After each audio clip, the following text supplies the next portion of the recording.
രേവതി എന്ന് പറയുന്ന ആ സ്ത്രീ കാരണം തകർന്ന എന്റെ കുടുംബം അതിൽ നിന്നൊന്ന് കൂട്ടിച്ചേർത്ത് വെച്ചതേയുള്ളൂ. അപ്പോഴേക്ക് ഇവളെന്റെ കുഞ്ഞിനെ കൈപ്പിടിയിലാക്കി. ഇനി ഇവള് കാരണം എന്റെ കുഞ്ഞിന്റെ ജീവിതം കൂടി തകരാൻ സമ്മതിക്കില്ല ഞാൻ. ഇനി ഒരിക്കലും എന്റെ കുടുംബം തകർക്കാൻ ഞാൻ ആരെയും അനുവദിക്കില്ല. വർദ്ധിച്ച പകയോടെയും ദേഷ്യത്തോടെയും അവർ തനുവിനെ നോക്കിക്കൊണ്ട് പറയുമ്പോൾ അവരുടെ കണ്ണുകളിൽ നിന്ന് ചുടുകണ്ണുനീർ ഒഴുകി ഇറങ്ങുന്നുണ്ടായിരുന്നു. ഏടത്തി വേണ്ട. രാജേശ്വരി എന്തോ പറയാൻ തുടങ്ങിയതും ശ്രീദേവി കൈയെടുത്ത് അവർ വിലക്കി. ഇവളെ ന്യായീകരിച്ചുകൊണ്ട് നീ ഒന്നും പറയേണ്ട രാജി. നിനക്ക് ഈ കുടുംബത്തോട് അല്പെങ്കിലും സ്നേഹവും ആത്മാർത്ഥയും ഉണ്ടെങ്കിൽ എത്രയും പെട്ടെന്ന് എന്റെ മോന്റെ ജീവിതത്തിൽ നിങ്ങളോടൊന്ന് ഒഴിഞ്ഞേരാൻ പറയൂ. രാജേശ്വരി നോക്കി അത്രയും പറഞ്ഞ ശേഷം നിറഞ്ഞ കണ്ണുകൾ അമർത്തി തുടച്ചുകൊണ്ട് അവർ പുറത്തേക്ക് നടന്നു. മോളെ തനു. അവർ പോയതും നിറകണ്ണുകളോടെ മുഖം കുനിച്ചുകൊണ്ട് നിൽക്കുന്ന തനുവിന്റെ തോളിൽ പിടിച്ചുകൊണ്ട് അവർ പതിയെ വിളിച്ചു. അപ്പച്ചി, എന്തിനാ അപ്പച്ചി ഇവർക്കൊക്കെ എന്നോട് എന്റെ കുടുംബത്തോട് ഇത്രയും വലിയ ദേഷ്യം? ദത്തൻ സാറും പറഞ്ഞു എന്റെ ചിറ്റ എന്തോ വലിയ തെറ്റ് ചെയ്തോന്ന്. എന്താ അപ്പച്ചി എന്റെ ചിറ്റ ഇവരോടൊക്കെ ചെയ്ത്? എന്റെ അറിവിൽ ചിറ്റ ഒരു പൂച്ചക്കുഞ്ഞിനെ പോലും ദ്രോഹിച്ചിട്ടില്ല. പിന്നെ എങ്ങനെ എന്റെ ചിറ്റക്കാരൻ ഈ കുടുംബം തകർന്നെന്ന് പറയുന്നത്? അവൾ രാജേശ്വരിയെ നോക്കി ദയനീയതയോടെ ചോദിച്ചു. അവരവളോട് എന്ത് മറുപടി വേണമെന്നറിയാതെ ഉഴറി. അത് മോളെ ഞാൻ രാജി. ആരെന്തോ പറയാൻ തുടങ്ങിയതും ഹാളിൽ നിന്ന് രാജശേഖരന്റെ ശബ്ദം ഉയർന്നു കേട്ടു. എന്തോ? തനുവിനെ നോക്കിക്കൊണ്ട് രാജേശ്വരി അവരുടെ അരികിലേക്ക് പോകുമ്പോൾ കലുഷിതമായ മനസ്സുമായി തനു അവിടെ തന്നെ നിന്നു. എന്തായാലും തനു നിന്നെ റേപ്പിസ്റ്റ് എന്ന് വിളിച്ചാൽ യാതൊരു തെറ്റുമില്ല. നീ ചെയ്തുകൊണ്ടല്ലേ അവളങ്ങനെ വിളിച്ച്. ഹാളിലെ സെറ്റിൽ മറന്നു കിടക്കുന്നവന്റെ അരികിലേക്ക് ഒരു കപ്പ് കാപ്പി നീട്ടി വെച്ചുകൊണ്ട് വിഷ്ണു പറഞ്ഞു. ദത്തൻ മുഖമുയർത്തി അവനെന്ന് കൂർപ്പിച്ച് നോക്കി. നീ എന്നെ നോക്കി പേടിപ്പിച്ചിട്ടൊന്നും ഒരു കാര്യമില്ല. ഓരോന്നും ചെയ്തു കൂട്ടുമ്പോ ആലോചിക്കണമായിരുന്നു. അവന്റെ നോട്ടം കണ്ടതും വിഷ്ണു പുച്ഛത്തോടെ പറഞ്ഞുകൊണ്ട് എതിർവശത്തെ സോഫയിലേക്ക് ഇരുന്നുകൊണ്ട് കയ്യിലിരുന്ന കാപ്പി മുത്തി കുടിച്ചു. അവൻ പറഞ്ഞ ഏറെക്കുറെ ശരിയായതുകൊണ്ട് തന്നെ ദത്തൻ മൗനം പാലിച്ചുകൊണ്ട് കണ്ണുകളടച്ച് കിടന്നു. അപ്പൊ അവള് നിന്നെ അങ്ങനെ വിളിച്ചുകൊണ്ടാണോ ഈ കൊച്ചുകൊളുപ്പങ്കാലത്ത് നീ കുറ്റിയും പറിച്ചുകൊണ്ട് ഇങ്ങോട്ട് എഴുന്നള്ളിയത്? അല്പസമയത്തിന് ശേഷം വിഷ്ണു വീണ്ടും ചോദിച്ചു. അവന് ദീർഘശ്വാസം എടുത്തുകൊണ്ട് സോഫയിൽ നിന്ന് എഴുന്നേറ്റിരുന്നു. അത് പിന്നെ അവളങ്ങനെ വിളിച്ചപ്പോ അതിന്റെ കൂടെ ഡൽഹി പീഡന കേസിൽ ആ നരാധവന്മാരെ പോലെയാണ് ഞാനെന്നുകൂടി പറഞ്ഞപ്പോ എനിക്ക് വല്ലാതെ ദേഷ്യം തോന്നി. അതവളെ രണ്ട് ചീത്തയും വിളിച്ചുകൊണ്ട് അപ്പം തന്നെ ഞാൻ അവിടെ നിന്ന് ഇറങ്ങിയത്. രാത്രി മൊത്തം കാറിൽ എങ്ങോട്ടും ഡ്രൈവ് ചെയ്തു. മനസ്സ് നിറയെ അവിടെ വാക്കുകളായിരുന്നു. ആകെ ഭ്രാന്തിടിച്ച പോലെ. പിന്നെ വെളുപ്പിനെപ്പോഴാ നിന്റെ വീണ്ടും കൊണ്ടുവന്ന് ബ്രേക്ക് ഔട്ട് ചെയ്ത്. അപ്പോഴും അകത്തേക്ക് കയറാൻ ഒരു സങ്കോചം ഉണ്ടായിരുന്നു. ആന്റി അങ്ങളും കണ്ട എന്ത് വിചാരിക്കുന്നൊക്കെയുള്ള ചിന്ത. പിന്നെ ഓർത്ത് അവർ രണ്ടുപേരും തറവാട്ടിലേക്ക് പോയിരിക്കല്ലേ എന്ന് അവൻ പറഞ്ഞുകൊണ്ട് വിഷ്ണുവിനെ നോക്കി. ഇപ്പൊ അവൾ അങ്ങനെ പറഞ്ഞാൽ കുഴപ്പം, അല്ലാതെ നീ അവളോട് ചെയ്തല്ല. വീണ്ടും അവൻ തനുവിനെ കുറ്റക്കാരനാക്കി സംസാരിക്കുന്ന കേട്ടതും വിഷ്ണു അല്പ ഈർഷ്യയോടെ പറഞ്ഞു. അതിന് ഞാൻ അവളൊന്നും പറഞ്ഞില്ലല്ലോ. പിന്നെ നീ അവളെങ്ങനെ സപ്പോർട്ട് ചെയ്യേണ്ട ആവശ്യമൊന്നുമില്ല. അവൻ പറഞ്ഞ് ഇഷ്ടപ്പെടാതെ ദത്തൻ മുഖം തിരിച്ചുകൊണ്ട് പറഞ്ഞു. ഇല്ലടാ, ഞാൻ അവളെ സപ്പോർട്ട് ചെയ്യുന്നില്ല. അവളോട് ഇത്രയും ദ്രോഹം ചെയ്ത് നിന്നെ സപ്പോർട്ട് ചെയ്യാം എന്താ? വിഷ്ണു ദേഷ്യത്തോടെ തന്നെ അവന് മറുപടി പറഞ്ഞു. അതിനൊന്നും പറയാതെ അവൻ ടേബിളിരുന്ന കാപ്പി എടുത്തുകൊണ്ട് ഡോറിന്ന് പുറത്തേക്ക് ഇറങ്ങി. അവൻ പോയ വഴിയെ നോക്കിക്കൊണ്ട് ഒരു പുഞ്ചിരിയോടെ വിഷ്ണു ആ ചുടുകാപ്പി ചുണ്ടോട് ചേർത്ത് രാവിലെ ബ്രേക്ക്ഫാസ്റ്റ് കഴിഞ്ഞതും അടുക്കളയിലേക്ക് വേണ്ട സഹായങ്ങൾ ചെയ്തു കൊടുത്ത ശേഷം തനി വേഗം തന്നെ ഫോണും എടുത്തുകൊണ്ട് പുറത്തെ തൊടിയിലേക്ക് ഇറങ്ങി. കുഞ്ഞുവിനോടൊന്ന് സംസാരിക്കണം, അത് മാത്രമായിരുന്നു അവരുടെ ഉദ്ദേശം. ഫോൺ റിംഗ് ചെയ്ത ഉടനെ മറുവശത്ത് കുഞ്ഞു കോൾ അറ്റൻഡ് ചെയ്തിരുന്നു. ചേച്ചി. തൻ അനിയത്തിയുടെ കുഞ്ഞു സ്വരം അവളുടെ കാതിൽ പതിച്ചതും അവളുടെ ചുണ്ടിലൊരു പുഞ്ചിരി മുട്ടിട്ടു. ചേച്ചിയുടെ പൊന്നെ, ഭക്ഷണം കഴിച്ചോ? കഴിച്ചല്ലോ. ചേച്ചിയോ? അവൾ ചോദിച്ചോ. മറുവശത്തുനിന്ന് കുഞ്ഞു ചിരിയോടെ മറുപടി പറഞ്ഞു. ചേച്ചിയും കഴിച്ചു. അവൾ മറുപടി പറഞ്ഞു. പിന്നെ അവൾ കുഞ്ഞിനോട് എന്തൊക്കെയോ ചോദിക്കുകയും അവൾ അതിനുള്ള മറുപടി തരികയും ചെയ്തുകൊണ്ടിരുന്നു. മോള് ചിറ്റയ്ക്കൊന്ന് ഫോൺ എടുക്കുമോ? അവൾ പറഞ്ഞു കേട്ട് കുഞ്ഞുടനെ ഫോൺ ചിറ്റയുടെ കയ്യിലേക്ക് കൊടുത്തു. ഹലോ. സുഖാണോ ചിറ്റേ? നിനക്കോ? അവൾ ചോദിച്ചോ. അവർ മറുപടി പറഞ്ഞുകൊണ്ട് ഒരു മറുചോദ്യം ഉന്നയിച്ചു. സുഖം. ഒറ്റ വാക്കിൽ തന്നെ അവളും മറുപടി പറഞ്ഞു. പിന്നെ കുറച്ച് സമയം അവർക്കിടയിൽ ഒരു മൗനം തളം കെട്ടി നിന്നു. നിനക്ക് എന്നോട് എന്തെങ്കിലും ചോദിക്കാനോ പറയാനുണ്ടോ തനു? അവരുടെ മൗനം ഭേദിച്ചുകൊണ്ട് രേവതി തന്നെ അവളോട് ചോദിച്ചു. ചിറ്റേ, എനിക്കൊരു കാര്യം. അവൾ എങ്ങനെ ചോദിക്കുന്നറിയാതെ ഒരു നിമിഷം പതറി. എന്താ തനു, എന്തായാലും നീ ചോദിച്ചോ? അവരുടെ ശബ്ദത്തിൽ പതിവില്ലാത്ത വിധം ഗൗരവം നിറഞ്ഞു. ചിറ്റയോട് ഞാൻ കാര്യം ചോദിച്ചാൽ സത്യം പറയോ? എന്താ? അവൾ പറഞ്ഞു കേട്ട് അവർ സംശയത്തോടെ ചോദിച്ചു. അത് ചിറ്റയ്ക്ക് ഈ കുടുംബമായിട്ട് മുമ്പ് എന്തെങ്കിലും ബന്ധമുണ്ടായിരുന്നോ? അതായത് മുത്തശ്ശനോട് കാര്യസ്ഥനായിട്ട് ജോലി ചെയ്യുന്ന സമയത്ത് ചിറ്റയ്ക്ക് അവരോട് എന്തെങ്കിലും അടുപ്പുണ്ടായിരുന്നോ? അവളുടെ ചോദ്യം കേട്ടതും ഒരു നിമിഷം അവർ നിശബ്ദയായി. ചിറ്റേ. അവരുടെ മൗനം കണ്ട് അവൾ പതിയെ വിളിച്ചു. അവരൊന്ന് മൂളിക്കൊണ്ട് ഒരു ദീർഘശ്വാസം എടുത്തു. നീ എന്താ അങ്ങനെ ചോദിച്ച്? അവിടെ ആരെങ്കിലും നിന്നോട് എന്തെങ്കിലും പറഞ്ഞോ? ഒറ്റൊരു നിമിഷത്തിന് ശേഷം അവൾ ചോദിച്ചു കേട്ട് അവളൊന്ന് പതറി. എന്തു പറയും? ഈടവളെ തന്നെ ചിറ്റയുടെ പേരും പറഞ്ഞാണ് ദ്രോഹിക്കുന്നതെന്ന് പറയണോ? വേണ്ട, ചിറ്റയ്ക്ക് ചിലപ്പോൾ അത് സഹിക്കാൻ കഴിയില്ല. ഇതിപ്പോൾ എല്ലാം ഞാൻ മാത്രം സഹിച്ചാൽ മതിയല്ലോ. ആൾ മനസ്സിൽ പറഞ്ഞുകൊണ്ടൊന്ന് ശ്വാസം എടുത്ത് വിട്ടു. അത് പിന്നെ ഇവിടെ ഇടയ്ക്കെല്ലാവരും ചിറ്റയുടെ കാര്യമൊക്കെ ചോദിച്ചിരുന്നു, അതാ ഞാൻ ചോദിച്ചത്. ആൾ പറഞ്ഞു കേട്ട് അവരൊന്ന് മൂളിയതേ ഉള്ളൂ. ഏതോർമ്മയിൽ അവരുടെ കണ്ണുകൾ നിറഞ്ഞ് ആ നിമിഷം അവൾ അറിഞ്ഞിരുന്നില്ല. എന്നാ ശരിയറ്റേ, ഞാൻ വെക്കട്ടെ, ഇനി രാത്രി വിളിക്കാന്ന് കുഞ്ഞിനോട് പറഞ്ഞേക്ക്. അതും പറഞ്ഞുകൊണ്ട് അവൾ ഫോൺ കട്ട് ചെയ്തു. മറുവശത്ത് രേവതിന് നിറഞ്ഞ കണ്ണുനീർ അവരുടെ കവളിലൂടെ ഒഴുകി തുടങ്ങിയിരുന്നു. Okay, thank you. ഡെലിവറി ബോയുടെ കയ്യിൽ നിന്ന് ഫുഡ് വാങ്ങിക്കൊണ്ട് അകത്തേക്ക് കയറി വിഷ്ണു സോഫയിൽ മലർന്നു കിടന്ന് ഫോണിൽ നോക്കിക്കൊണ്ടിരിക്കുന്ന ദത്തിനെ കണ്ട് നെറ്റി വിളിച്ചു. കയ്യിൽ നിന്ന് ഫുഡിന്റെ കവർ ഡൈനിങ് ടേബിളിലേക്ക് കൊണ്ടുവച്ച ശേഷം അവൻ നേരെ ദത്തിന്റെ അരിയിലേക്ക് ചെന്ന് അവന്റെ തലക്കിട്ടൊന്ന് കുട്ടി. എന്താടാ പുല്ലേ, എന്നെ തലകടിച്ച് പൊട്ടിക്കോ നീ, അല്ലെങ്കിൽ തന്നെ ഒരു രാക്ഷസി അടിച്ചു പൊട്ടിച്ച് വെച്ചിരിക്കുക. അവൻ ചാടി എഴുന്നേറ്റ് വിഷ്ണുവിനെ നോക്കി പല്ലിയരിച്ചുകൊണ്ട് പറഞ്ഞു. അത് നിന്റെ കയ്യിലിരിപ്പുണ്ടല്ലേ? വിഷ്ണു അവൻ കേൾക്കാതെ പതിയെ പിറുപിറുത്തതാണെങ്കിലും ദത്തിന് അത് വ്യക്തമായി തന്നെ കേട്ടിരുന്നു. അതിന്റെ ഫലമായി ദത്തിന് അവനെ ഒന്ന് കടുപ്പിച്ച് നോക്കിയ ശേഷം വീണ്ടും സെറ്റിയിലേക്ക് തന്നെ മറന്നു കിടന്നു. അല്ല, എന്താ മോന്റെ ഉദ്ദേശം? ഇവിടെ ഇങ്ങനെ നീണ്ടു തുറന്ന് കിടന്നാ മതിയോ? സമയം 10 കഴിഞ്ഞു, വീട്ടിലെങ്ങും പോകാൻ ഉദ്ദേശമല്ലേ? ഓ, അത്രയല്ലേ ആയുള്ളൂ.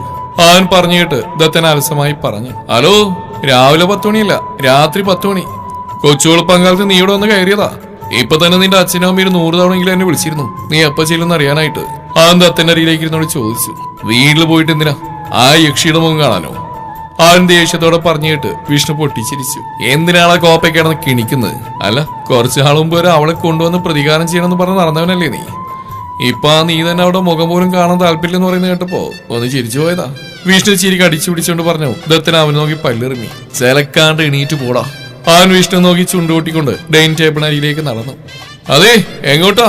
പിന്നിൽ നിന്ന് വിഷ്ണു വിളിച്ചു ചോദിച്ചു. അവൻ തിരിഞ്ഞുകൊണ്ട് വിഷ്ണുവിനെ ഒന്ന് കൂർപ്പിച്ച് നോക്കിയ ശേഷം ടേബിളിൽ നിന്ന് ഭക്ഷണം എടുത്ത് പൊതിയഴിക്കാൻ തുടങ്ങി. ഡാടാ, അതോ ഒരാൾക്കുള്ള ഫുഡേ ഉള്ളൂ? അതെന്താ, നീ കഴിക്കുന്നില്ലേ? വിഷ്ണു പറഞ്ഞു കേട്ട് ദത്തൻ നെറ്റി വിളിച്ചോണ്ട് ചോദിച്ചു. ഞാനേ കഴിക്കുന്നുള്ളൂ, നീ വീട്ടിൽ പോകണമെന്ന് കരുതി ഞാൻ എനിക്ക് മാത്രമേ ഓർഡർ ചെയ്തിട്ടുള്ളൂ.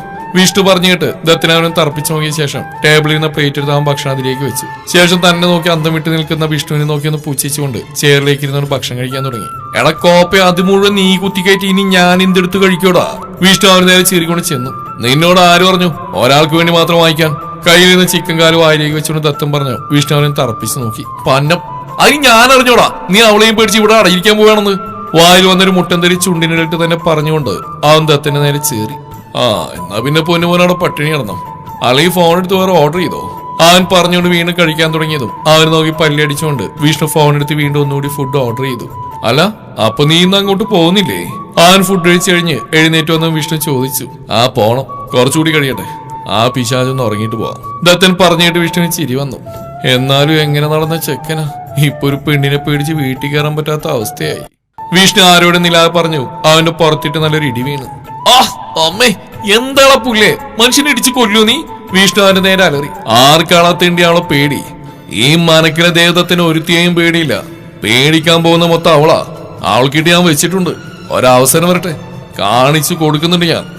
ഈ ദേവദത്തൻ ആരാണെന്ന് അവൾ അറിയും. പല്ലിയടിച്ചുകൊണ്ട് ദത്തൻ പറഞ്ഞു. ഇതൊക്കെ എത്ര കേട്ടാ എന്ന മട്ടിൽ ദത്തൻ അവനെ നോക്കിയൊന്ന് തലയാട്ടി കാണിച്ചുകൊണ്ട് ഫോൺ എടുത്ത് അതിലേക്ക് മുഖം പൂഴ്ത്തി. അവനെ നോക്കിയൊന്ന് പുച്ഛിച്ചുകൊണ്ട് ദത്തനും ഫോൺ എടുത്ത് അതിലേക്ക് നോക്കിക്കൊണ്ടിരുന്നു.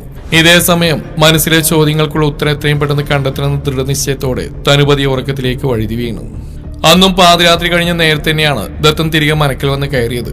കയ്യിൽ സ്പെയർ കീ ഉള്ളതുകൊണ്ട് തന്നെ മറ്റാരെയും വിളിച്ച് ബുദ്ധിമുട്ടിക്കാതെ അവനകത്തേക്ക് കയറിപ്പോയി. റൂമിലേക്ക് കയറിയതും സോഫയിൽ കിടന്നുറങ്ങുന്ന തനുവിന്റെ മേൽ അവന്റെ കണ്ണുകൾ പതിച്ചു. എന്നടിച്ച് പുറത്താക്കിയിട്ട് അവള് കിടന്നുറങ്ങുന്നുണ്ടില്ലേ?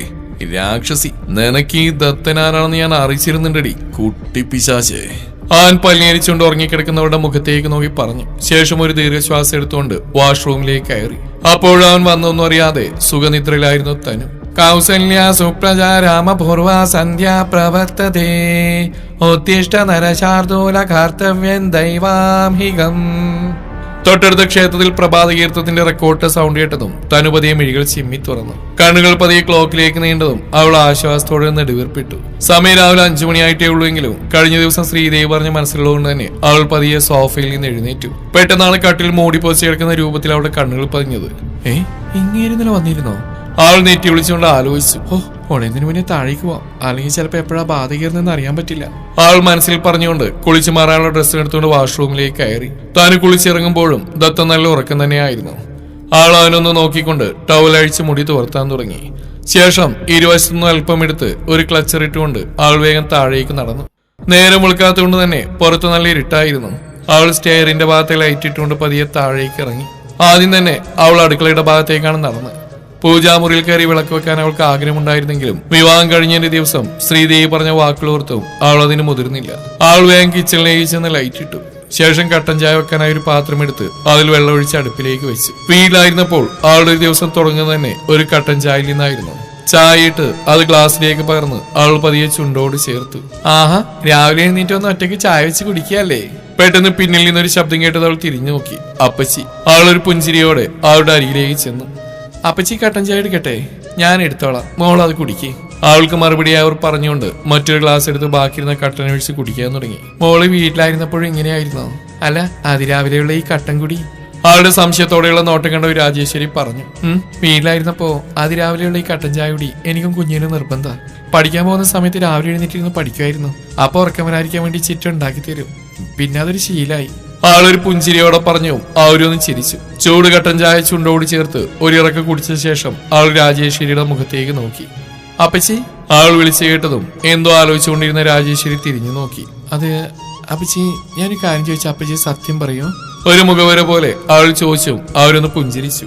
മോള് ചോദിക്കാൻ പോകുന്ന എന്താണെന്ന് അപ്പച്ചിക്ക് അറിയാം. പക്ഷേ ഇപ്പൊ അതിനുള്ള മറുപടി വരെ അപ്പച്ചിക്ക് കഴിയില്ല മോളെ. അവർ പറഞ്ഞു കേട്ടതും അവൾ നിരാശയോടെ മുഖം താഴ്ത്തി. മോള് വിഷമിക്കണ്ട, എന്നാലും അതിന്റെ സത്യാവസ്ഥ മോൾ അറിയും. അതുവരെ എന്റെ കുട്ടി ക്ഷമയോടെ കാത്തിരിക്കേ. അവർ പറഞ്ഞു. അവളൊരു വാടിയ പുഞ്ചിരി മറുപടിയായി നൽകിക്കൊണ്ട് പതിയെ എഴുന്നേറ്റ് പുറത്തേക്ക് നടന്നു. എനിക്കത് നിന്നോട് പറയാൻ കഴിയില്ല തന്നെ. നീ അറിയാൻ ഒരുപാടുണ്ട്. എന്നാലും നീ അതൊക്കെ അറിയുക തന്നെ ചെയ്യും. പക്ഷെ അതൊന്നും എനിക്ക് സഹിക്കാൻ കഴിയുന്ന കാര്യങ്ങളായിരിക്കില്ല കുട്ടി.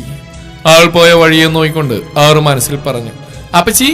രാവിലത്തെ ബ്രേക്ക്ഫാസ്റ്റ് ഒക്കെ കഴിഞ്ഞ് മുറ്റത്തെ കാടിൽ വെള്ളമൊഴിച്ചുകൊണ്ടിരുന്ന രാജേശ്വരി തനുവിന്റെ വിളിയേട്ടൻ തിരിഞ്ഞു നോക്കി. ആ മോളി ഇതെങ്ങോട്ടെ ഇത്ര രാവിലെ? പുതിയ സാരി ഞൊറിഞ്ഞെടുത്ത് സിമ്പിൾ മേക്കപ്പിൽ അതിസുന്ദരിയായി എവിടെയോ പോവാൻ വേണ്ടി തയ്യാറായി മുന്നിൽ വന്നിരിക്കുന്ന തനുവിനെ കണ്ടതും അവർ അതിശയത്തോടെ ചോദിച്ചു. അതപ്പച്ചി, ഞാനൊന്ന് വീട്ടിലേക്ക് പോവാ. ചിറ്റയും കുഞ്ഞിനെ ഒന്ന് കാണണം. വൈകുന്നേരത്തിന് ഞാൻ തിരികെ വരാം. ആൾ പറഞ്ഞതും അവരൊന്ന് ചിരിച്ചു. കണ്ണനോട് പറഞ്ഞോ മോള്? ഇല്ല അപ്പച്ചി, ഇതുവരെ ഉറക്കി എഴുന്നേറ്റില്ല. അപ്പച്ചി പറഞ്ഞാ മതി. ആൾ പറഞ്ഞു. അവരതിനെ സമ്മതിച്ചുകൊണ്ട് തലയാട്ടി. മോള് പോയിട്ടോ, അവനോട് അപ്പച്ചി പറഞ്ഞോളാം. അവര് പറഞ്ഞു. അവൾ അവരെ നോക്കിയൊന്ന് പുഞ്ചിരിച്ചുകൊണ്ട് പുറത്തേക്ക് നടന്നു. നീ ഇപ്പൊ രേവതിയെ കാണാൻ പോകുന്ന എന്തിനാണെന്ന് എനിക്ക് അറിയാൻ കുട്ടി. പക്ഷെ അവിടെ നിന്നും നിനക്കൊന്നും അറിയാൻ സാധിക്കില്ല. ആൾ പോകുന്ന വഴിയെ നോക്കിയിരുന്ന നെടുവീർപ്പോടെ മനസ്സിൽ പറഞ്ഞുകൊണ്ട് അവർ വീണ്ടും ഗാർഡൻ നനക്കാൻ തുടങ്ങി. അവൾ ഈ രാവിലെ ഇത് എവിടേക്കാ പോയത്? പിന്നിൽ നിന്ന് ശ്രീദേവിയുടെ ശബ്ദം കേട്ടോ രാജേശ്വരി തിരിഞ്ഞു നോക്കി. അവൾ അവളുടെ വീട് വരെ ഒന്ന് പോയതാ. വീട്ടിലേക്കോ? ആരോട് ചോദിച്ചിട്ടാ അവളോട് വീട്ടിലേക്ക് പോയത്? ശ്രീദേവി ദേഷ്യത്തോടെ ചോദിച്ചു. അവളുടെ സ്വന്തം വീട്ടിൽ പോകാൻ അവൾ ആരോട് അനുവാദം വാങ്ങണം? അല്ല, ഇനി അവളുടെ വീട്ടിൽ പോകാൻ പാടില്ലെന്നങ്ങനെ നിങ്ങൾ അഗ്രിമെന്റ് തയ്യാറാക്കുമ്പോ അതിൽ ചേർത്തിരുന്നോ?